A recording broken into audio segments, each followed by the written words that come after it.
কম্বিনেশনের কয়েকটা আইডেন্টিটি আছে কম্বিনেশনে, সেগুলো আমাদেরকে করতে হবে, মনে রাখলেই হবে, ওগুলো প্রুভ করার দরকার নেই।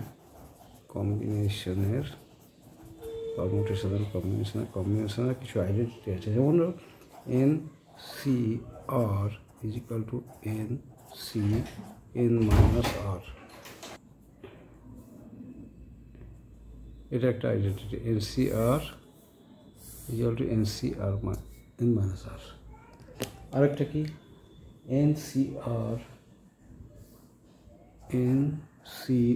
আর plus n C r minus one is equal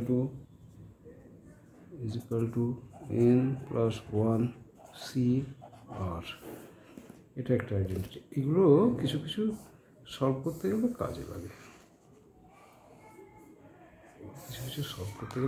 identity two, হ্যাঁ, 1 2। আরেকটা আছে, সেটাও মনে রাখলে ভালো হবে, সেটা হচ্ছে এই টাইপেরই 3 কি না, এনসিআর প্লাস 1, এটা আর মাইনাস 1, এটা r plus 1, nCr plus 1 is equal to n plus 1 cr plus 1 cr plus 1। এই তিনটে আইডেন্টিটি মনে রাখতে হবে। আর একটা জিনিস মনে রাখতে হবে যে যখনই এরকম লেখা হয় না, তখন পাশে বইতে দেখবে পাশে একটা ছোট্ট করে লেখা থাকে r is greater than equal to 1 less than equal to n। এটা কেন লেখা থাকে বলতো?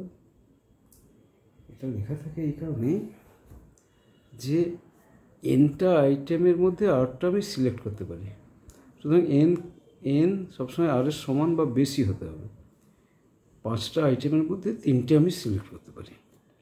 কিন্তু এটা যদি এন বড় হয়, এন যদি ছোট হয়, আর এর চাইতে ছোট হয়, 3টে আইটেমের মধ্যে আমি তো 5টা সিলেক্ট করতে পারবো না, বুঝতে পারছো তো? তো 5টা আইটেমের মধ্যে, তার মানে এন 5টা আইটেমের মধ্যে 5টাও সিলেক্ট করতে পারি। তো r should be less than or equal to এন, r should be greater than or equal to 1। R যদি 0 হয় তো কোনো সিলেকশনে নেই, আর একজন সিলেক্ট করতে পারি, তাই না? তো মিনিমাম 1 ওর তার বেশি হতে হবে আর কি। আর এনকে সবসময় আরের চাইতে বেশি হতে হবে, n should be greater than equal to r or equal to. এইটা সব সময় সমস্ত বইতে লেখা থাকে, হ্যাঁ, বইয়ের এই যে কোনো একটা ফর্মুলা লেখার পর এটা লেখা থাকে এই কম্বিনেশনে।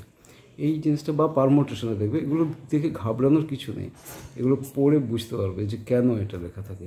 ওকে, একটু দেখে নেবে, তাহলে কোনো সমস্যা হবে না, ঠিক আছে? দেখে নিলেই সমস্যা হবে না, ওটা এমন কিছু কমপ্লেক্স কিছু বিষয় নয়।